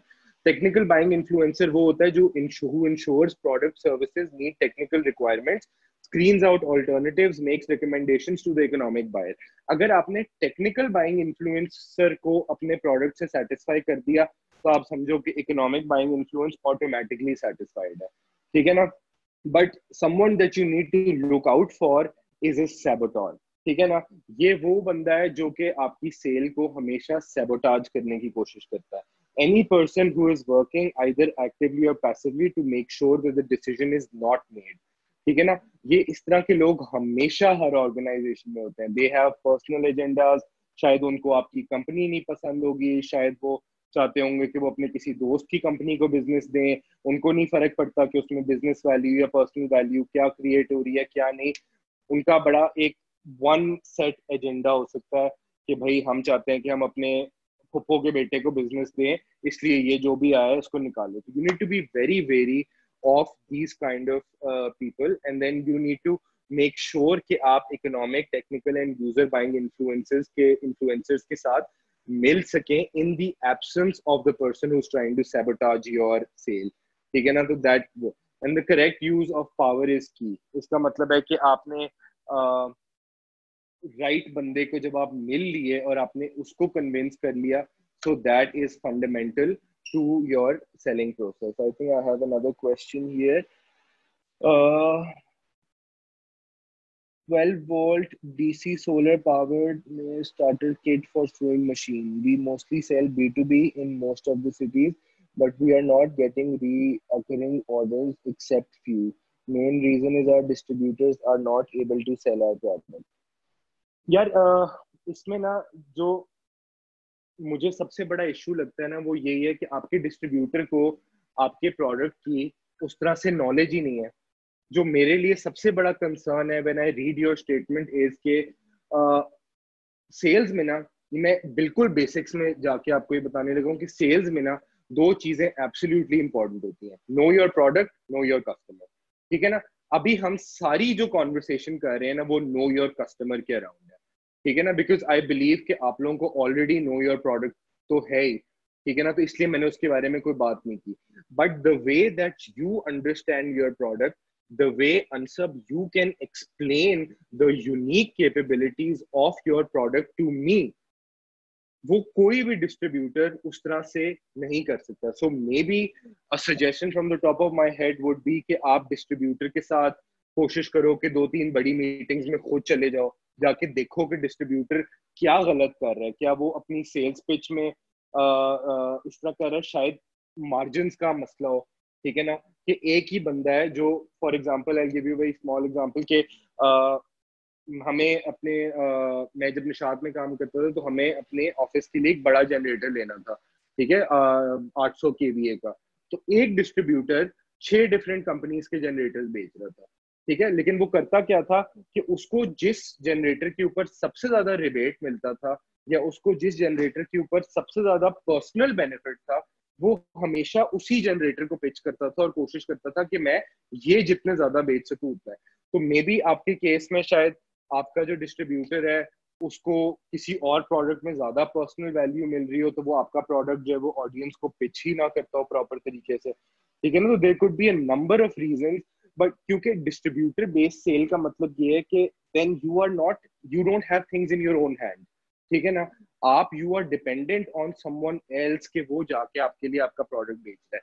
May be you can organise in house distributor trainings जिसमें आप अपने डिस्ट्रीब्यूटर को बुला के और उनको अपना प्रोडक्ट समझाओ अच्छे तरीके से, उनको आप इसकी यूनिकनेस एस्टैब्लिश करो कि how this is different from any other starter kits जो मार्केट में मिल रही हैं और ये कैसे एडवांटेज दे सकता है, and maybe that can help you get the ball rolling, ठीक है ना। तो there could be a number of factors. तो आपने इस एक्टिविटी को अगर लेके चलना है तो what you would need to do is कि आप सबसे पहले सारे फैक्टर्स को लिस्ट डाउन करो कि क्या फैक्टर्स डिस्ट्रीब्यूटर को अफेक्ट कर सकते हैं। Is it lack of understanding? Is it lack of personal value? Is it rebate that he's getting from somewhere else? ठीक है ना? Is it your relationship versus someone else's relationship with the distributor? And then you take all of these step by step and you try to solve all of these problems, ठीक है ना? और फिर distributor की training करके देखो, that must help, ठीक है ना? तो या बेस्ट ऑफ लक। ठीक है, पावर में हमने ये बात कर ली। सो sometimes the person with the wallet or the check signing authority is not the actual decision maker. The actual decision maker in most of our cases is this technical buying influence, ठीक है ना। तो अगर मैं इसको convince कर लेता हूँ कि OLX पे डिजिटल मार्केटिंग का ज्यादा फायदा होगा, तो मैंने ऑटोमेटिकली इकोनॉमिक बाइंग इन्फ्लुएंसर को समझा दिया है और इसको मैंने कन्विंस कर लिया है। तो आपने when you are studying your prospect you need to like understand कि भाई कौन सा बंदा है और उसकी क्या पावर है और वो किस तरह से आपके सेलिंग डिसीजन को इन्फ्लुएंस कर सकता है। Again the process is very simple. जब आप पावर को अनकवर कर रहे होते हो तो you have some OPC question, some examples are who else besides yourself will be involved in making the decision, ठीक है ना। तो आपने बड़ा सिंपल सवाल उससे पूछ लिया कि सर आपके अलावा और कौन है जिसके अंदर इन्वॉल्व डिसीजन मेकिंग में, who else is impacted by this decision, that's a better way to go about it maybe, ठीक है ना, कि आपके अलावा और कौन है स्टेक होल्डर्स जिनको फर्क पड़ता है, ताकि आपको अपने माइंड में पता हो कि यार और कौन डिसीजन मेकर्स हो सकते हैं। Probing questions could be many of our clients require the finance department sign off. Is that the scenario here? इस स्टेटमेंट का मतलब क्या है? इस स्टेटमेंट का मतलब ये है कि आपने डायरेक्टर फाइनेंस को भी बैठ के एक दफा जो है वो कन्विंस करना पड़ेगा आपको, या आपको हेड ऑफ प्रोक्योरमेंट को भी एक दफा बैठ के कन्विंस करना पड़ेगा। I give you a personal example. हमने OLX का प्रॉपर्टी एक्सपो होल्ड किया जनवरी में इस्लामाबाद में।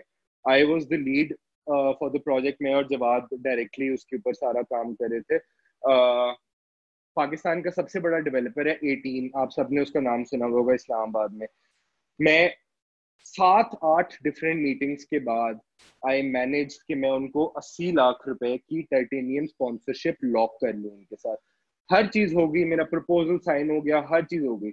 जब पेमेंट की बारी आई तो उन्होंने मुझे कनेक्ट करवा दिया हेड ऑफ प्रोक्योरमेंट के साथ। तब तक मुझे ये आइडिया ही नहीं था कि हेड ऑफ प्रोक्योरमेंट जो है वो प्राइस को इन्फ्लुएंस इतना ज्यादा कर सकता है। जब मेरी हेड ऑफ प्रोक्योरमेंट से मीटिंग हुई तो उसने मुझे कहा अनीत साहब हम तो 40 लाख रुपए से ज्यादा दे ही नहीं सकते, मार्केटिंग और सेल्स टीम तो बस अपनी डिमांड्स बता देते हैं लेकिन पैसे तो मैंने देने हैं, मेरे पास इतना बजट ही नहीं है कि मैं आपको 80 लाख रुपए दे सकूं, मैं आपको दे ही सिर्फ 40 लाख रुपए सकता हूँ, इससे ज्यादा मैं दे ही नहीं सकता, ठीक है ना। अगेन मेरी एवरीथिंग केम सिंकिंग डाउनवर्ड। मैंने कहा oh shit, mind to my language, मैंने कहा ओ शिट अब मैं क्या करूं, मेरे तो 50% से स्लैश हो गया। फिर मैंने उससे पूरा डिस्कशन किया, then we had to cut a few things of our proposal, हमने उसको कम करा के and when I spoke to the marketing and sales team तो उन्होंने कहा ओहो अब तो खैर आपको वही करना है कि प्रोक्योरमेंट कह रहा है कि पैसे तो उन्होंने देने।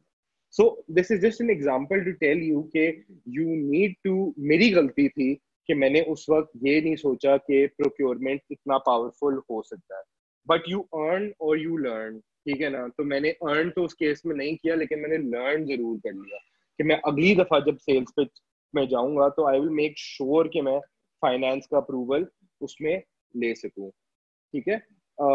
Yeah, so a probing question could be, does it go to management for review? Once you make the decision, what happens then? ठीक है ना, आपने कुछ ऐसी चीजें फाइंड आउट करनी जो कि आपका क्लाइंट आपको वैसे नहीं बता रहा। Then confirming questions could be, to get this done, it sounds like Mr. XYZ must be convinced. Is that correct?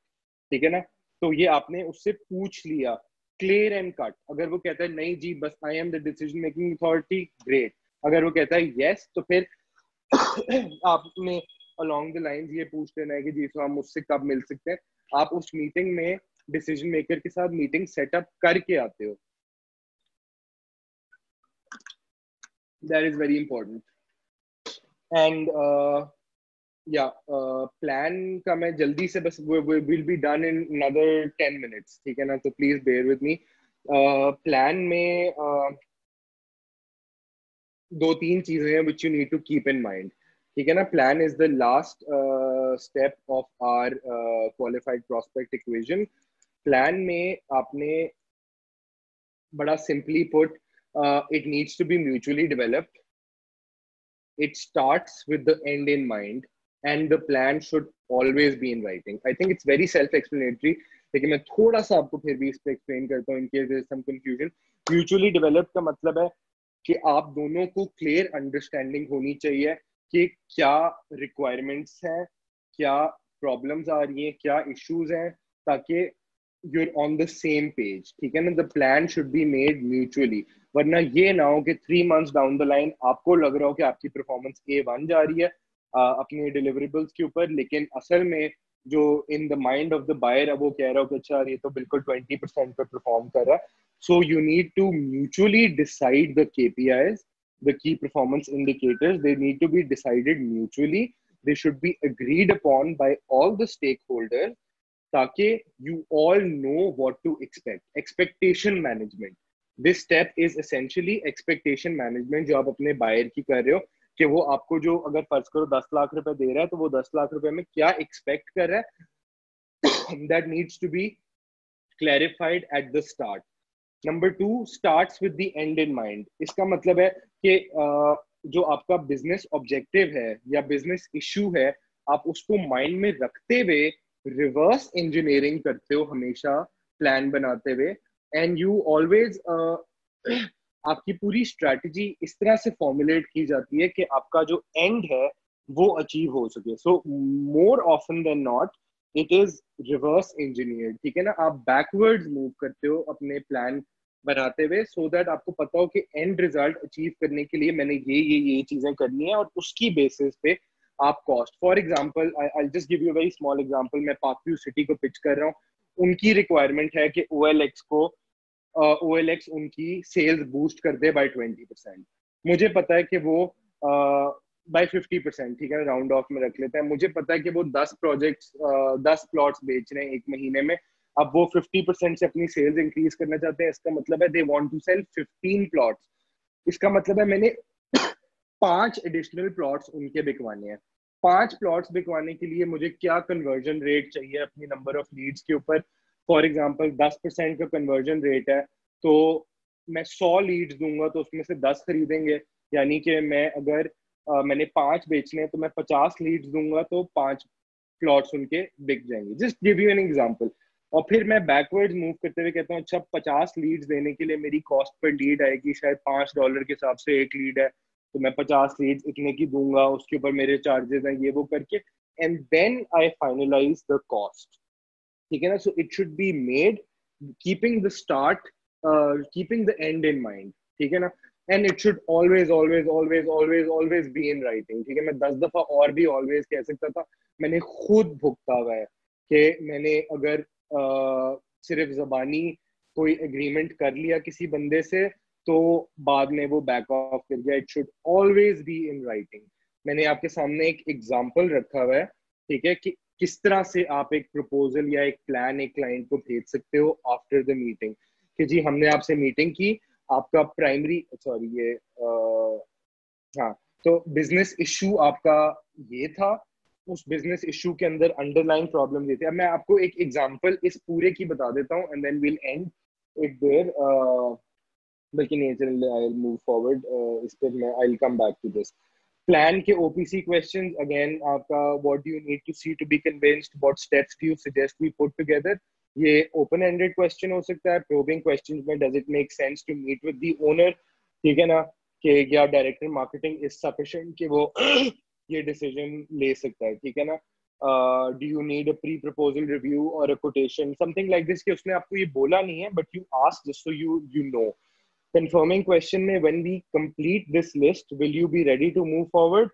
If anything changes on the list, will you tell me ASAP? Do you anticipate adding anything else to the list? ये थोड़े से confirming questions हैं ताकि आपको पता हो way forward, ठीक है. I think they're very self-explanatory. And the last slide, ये yeah. So this is the last slide, the buying process, ठीक है ना. This relates to this. तो मैं आपको इसके थ्रू ये चीज समझा देता हूँ. So what happens? अब हम बात करते हैं एक एक एग्जाम्पल को लेके चलते हैं, ठीक है. मैं एक कंपनी हूँ XYZ. मेरे पास 10 लोग सेल्स के काम करते हैं और उनका काम है कोई भी प्रोडक्ट बेचना, ठीक है. ऑन दी अदर हैंड एक और कंपनी है जो कि सेलर है, वो बनाता है CRM सॉल्यूशंस, ठीक है ना.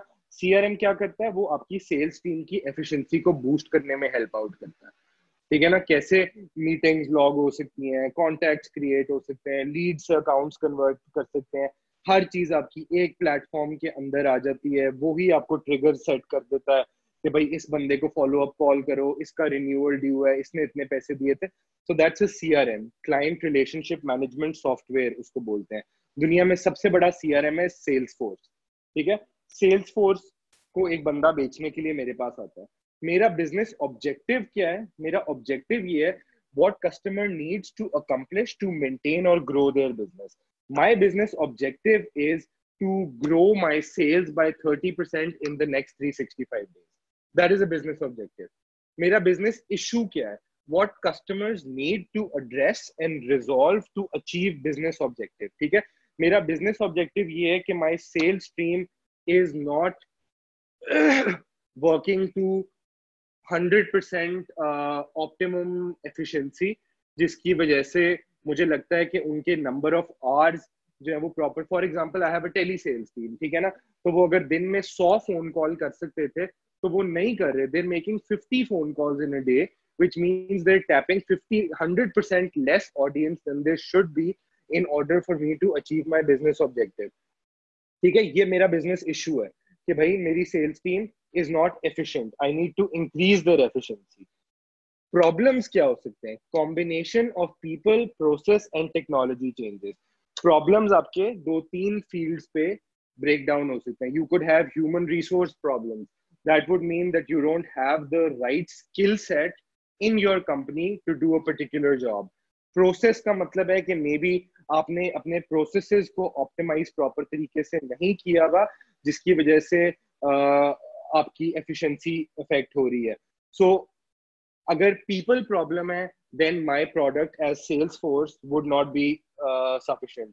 अगर प्रोसेस का प्रॉब्लम है टू समवॉट, बट अगर टेक्नोलॉजिकल चैलेंज है कि भाई वो अभी गूगल शीट्स के ऊपर जाके अपना सारा डेटा मेंटेन करते हैं, वहां पे कोई ऑटोमेशन नहीं बिल्ड की जा सकती, किसी क्लाइंट का लाइफ साइकिल प्रॉपर तरीके से मैनेज नहीं किया जा सकता गूगल शीट्स के ऊपर, ये उनका एक टेक्नोलॉजिकल चैलेंज है, ठीक है ना. तो एज सेल्स फोर्स मेरा काम है कि मैं अपनी यूनिकनेस से उनके प्रॉब्लम को सॉल्व करूं so that they can achieve their business objective, ठीक है ना. अब मैं सेल्स मीटिंग में जाता हूं उसके साथ, तो मैं जाके उससे ये solution, I know the solution but still I would want him to tell me what the solution is, ठीक है ना. तो when I ask him problem probing questions और वो मुझे बताता है कि हाँ यार हमारी सेल्स टीम जो है वो टाइम बड़ा ज़ाया करती है, उनके पास जो है वो प्रॉपर टूल्स नहीं है कि वो दिन में 100 फोन कॉल्स प्रॉपर तरीके से कर सके. So then I would ask, so sir what would you suggest कि आपके पास किस तरह का टूल होता जो आपकी एफिशिएंसी को मैक्सिमाइज कर सकता? Why? Because मैंने आपको शुरू में बताया, the solution is always in the mind of the buyer. He knows what will solve his problem. What you need to do is you need to make him say it. ठीक है ना? तो आपने उससे ये पूछा सर कि what would help you increase efficiency. वो आपसे कहता है यार कोई ऐसा सॉफ्टवेयर हो जो कि हमें ऑटोमेटिकली रिमाइंड करा दे कि हमने फलाने कस्टमर को आज कॉल करना है, इस बंदे से हमारी उस दिन ये बात हुई थी, वो उसके अंदर लॉग हो ताकि मैं जब अगली दफा इसका अकाउंट खोलूं तो मुझे पता हो कि मेरी इस बंदे से आज से 6 दिन पहले एग्जैक्टली क्या फोन पे बात हुई थी. मेरी टीम को ऑटोमेटिकली नंबर्स असाइन होते जाएं, उनको खुद से जाके ढूंढने ना पड़े, मैं लीड्स एक जगह पे डाल दूं, सारी असाइन कर दूं लोगों को, something like this which is automated. ठीक है ना? तो अब उसने मुझे सोल्यूशन खुद बता दिया. Now I can build the uniqueness of my product around his solution. ठीक है ना? अब मेरा काम क्या है कि मैं उसके लिए वैल्यू एस्टैब्लिश करूं. ठीक है ना? वैल्यू एस्टैब्लिश करने के मैंने आपको तरीके बता दिए, पर्सनल वैल्यू, बिजनेस वैल्यू, ये मैंने सारी उससे बात की. मैंने उसको बताया कि जी मैं आपको एक ऐसा सॉफ्टवेयर दे सकता हूँ जिससे आपकी एफिशिएंसी 100% से इंक्रीज हो सकती है. अगर आपका एक बंदा 5 मिनट में एक फोन कॉल करके इंफॉर्मेशन लॉग कर रहा था, तो through my software he can log the same phone call in 2.5 minutes. That means I'm increasing the efficiency of your sales team by 100%. ठीक है ना? तो वो बंदा जो दिन में 50 फोन कॉल्स कर रहा था, now he can make 100 phone call. Client के माइंड में सीधा वैल्यू एस्टैब्लिश क्या होती है कि अगर मैं 50 फोन कॉल्स पे दिन के 10 लाख रुपए की सेल कर रहा था, तो just giving you an example, तो मैं अगर 100 फोन कॉल्स पे चला जाऊंगा तो फिर तो मैं दिन की 20 लाख रुपए की सेल करना शुरू कर दूंगा. इसका मतलब है कि मेरा महीने के अंदर ऑलमोस्ट 6 मिलियन का प्रॉफिट हो गया. 6 मिलियन के प्रॉफिट का मतलब है कि साल में तो मैंने वाधू पैसे बना लिए. ठीक है ना? अब जब उसके सामने मैंने वैल्यू एस्टैब्लिश कर दी, ठीक है ना, फिर मैं, और कीप इन माइंड कि ये गिवन है कि मैं ये सारी कॉन्वर्सेशन पावर पर्सन के साथ ही कर रहा हूँ. ठीक है ना? अगर मैं ये सारी कॉन्वर्सेशन पावर पर्सन के साथ कर ही नहीं रहा, then is just a waste of my and their time. तो ये conversation, this is a prereq कि मैं पावर पर्सन के साथ ही ये सारी कॉन्वर्सेशन कर रहा हूँ. So then when I send the plan over to the client, ठीक है ना, आई विल एग्जैक्टली नो कि उसकी रिक्वायरमेंट क्या है, उसके प्रॉब्लम्स क्या है, बिजनेस इशू क्या है, बिजनेस ऑब्जेक्टिव क्या था. So coming to the plan, ठीक है ना, अब आपको you exactly know what the business issue and what these terms mean. तो इसमें मैंने उसको बताया हुआ है प्लान में कि जी the primary challenge that you are facing is to increase the efficiency of your sales team by, let's say, 50%.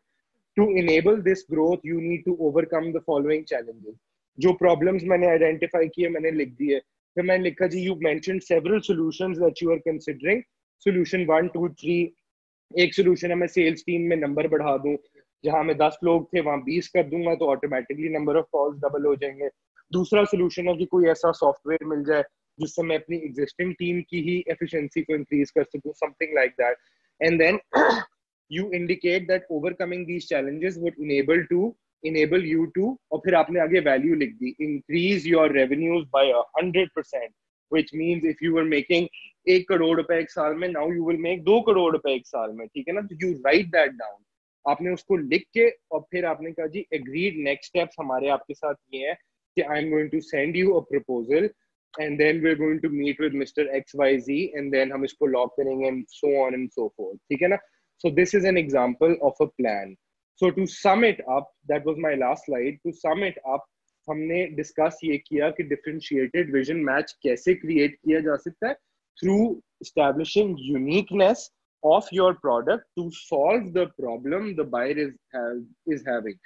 Value क्या है? वैल्यू ये है कि वो वैल्यू जो आप उसके लिए क्रिएट कर सकते हो through your product. For example in our sales force की एग्जांपल, हमने उसके लिए वैल्यू क्या क्रिएट की कि हम उसकी टीम की एफिशिएंसी 100% से इंक्रीज कर देंगे.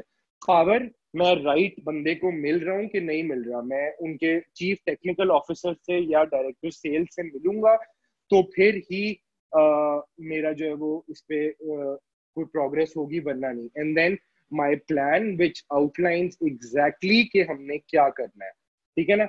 When I do all of these things, I am able to get a qualified prospect. A qualified prospect is equal to a sale, ठीक है ना.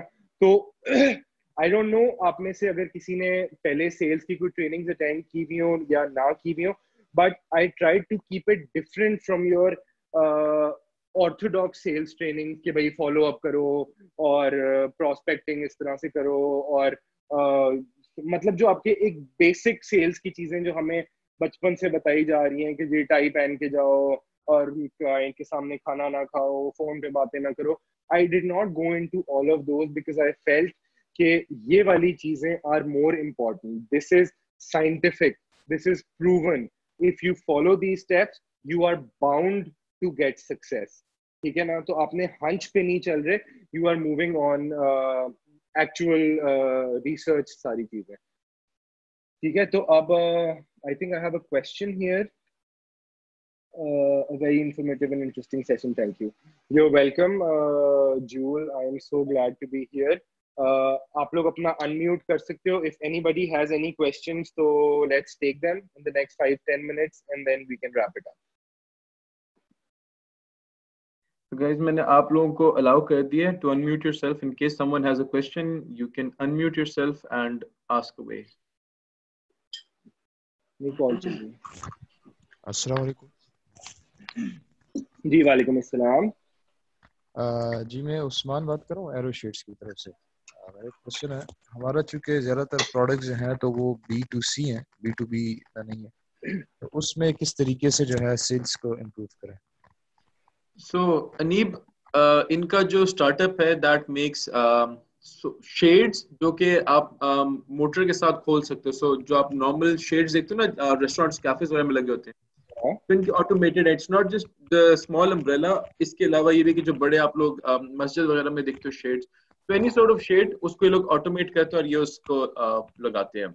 इनका बिजनेस जो है. ठीक है. तो सर आपका नाम क्या था, फिर से बताइएगा. मेरा मोहम्मद उस्मान गनी. उस्मान साहब, आपने मुझे ये तो कह दिया कि आपकी ऑडियंस B2C है, जो आपकी टारगेट ऑडियंस है, बट मुझे जो आपके प्रोडक्ट की इंफॉर्मेशन से समझ आया वो ये है कि आप मुझे थोड़ा सा जरा can you shed some light कि आप एग्जैक्टली किस ऑडियंस को टारगेट करते हैं. Who is your right customer? हमारे दरअसल जो है कस्टमर्स 2-3 तरह के हैं. एक तो जो नॉर्मल रेजिडेंशियल एरियाज हैं, जिस तरह ओनर्स हैं घरों के, हम उनको टारगेट करते हैं.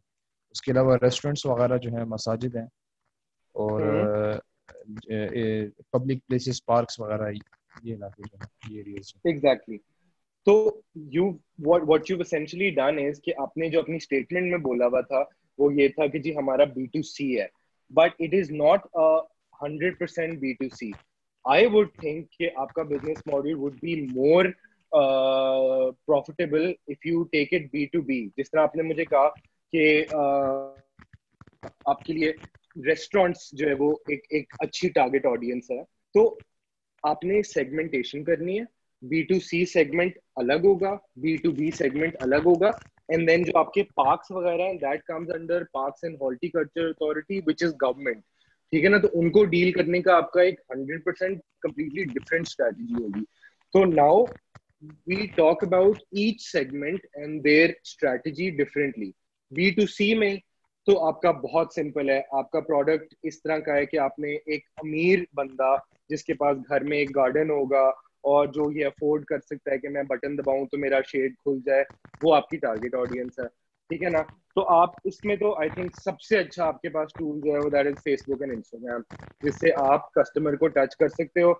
आप अपने प्रोडक्ट की मे बी 1-2 टेस्टिमोनियल्स टाइप चीजें, कोई वीडियोस, कोई इमेजेस इस तरह के लेके, और आपने अपनी फेसबुक पे 2-3 कैंपेन्स बना के and you target the right audience. Audience की आपकी एज ग्रुप मे बी 25 से लेके 45-50 तक आपने इसको कर दिया. इंटरेस्ट वाइज आपने कोशिश किया कि मैं जो है वो हाई इनकम लोगों को टारगेट करूं, इंटरेस्ट बेस्ड. ठीक है ना. अब देयर कुड बी मैनी. कोई बंदा जो पोर्शे को लाइक करता है, कोई बंदा जो मैनचेस्टर यूनाइटेड का फैन है, जिसने इत्तेहाद को लाइक किया हुआ है. ठीक है. इस तरह की इंटरेस्ट बेस्ड आपकी ऑडियंस एक तैयार हो गई. उस ऑडियंस को आपने अपनी वीडियोस और प्रोजेक्ट की तस्वीरें एंड टेस्टिमोनियल्स टाइप चीजें दिखा दी, तो ऑटोमेटिकली आपके पास ऑर्डर्स आने शुरू हो जाएंगे, ठीक है ना। इफ योर प्रोडक्ट so इसमें Aneeb I'd add, so right now what you are thinking is आप अपने स्टार्टअप को काफी B2C माइंडसेट से चला रहे हो.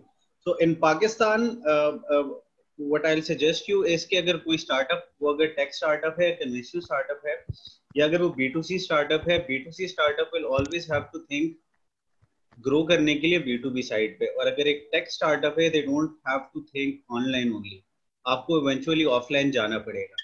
So in your case specifically, what you can do is that there are a lot of companies out there in Pakistan who deal in outdoor fixtures and furniture. I'll give you an example. Pakistan में एक बहुत बड़ी company, it's called Bahir Furniture.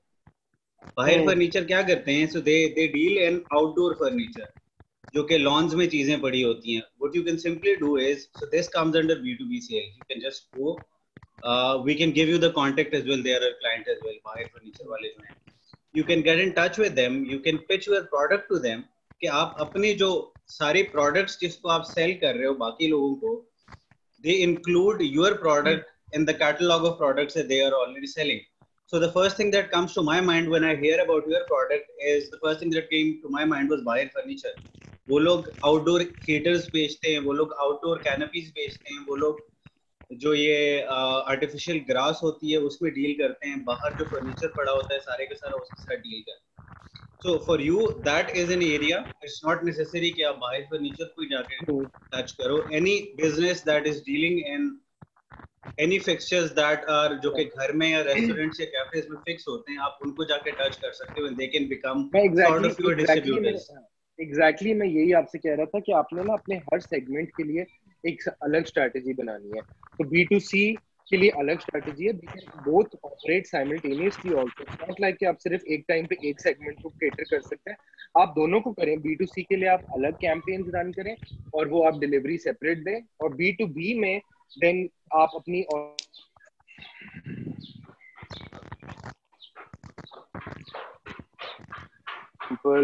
restaurants could be an excellent example, ठीक है ना. So the likes of Street One Cafe और restaurants like these, जिनके पास high end audience भी आती है और जो invest करना भी चाहते हैं, they want to automate, so you can always go and have meetings with their decision makers and sell to them, ठीक है ना. या आप उनको जो है वो, and then there are so many strategies that you can have. यार आपने अगर आपने स्ट्रीट वन कैफे की मैं आपको एग्जांपल देता हूँ कि आपने अगर जाके फर्ज करें उनको ऑटोमेशन 50% डिस्काउंट प्राइस में कर दी, लेकिन आपने उनके साथ डिस्कस ये किया कि मैं स्ट्रीट वन पे अपनी एक स्टैंड ही रखूंगा, ठीक है ना. उससे आपको दो फायदे हैं. एक तो स्ट्रीट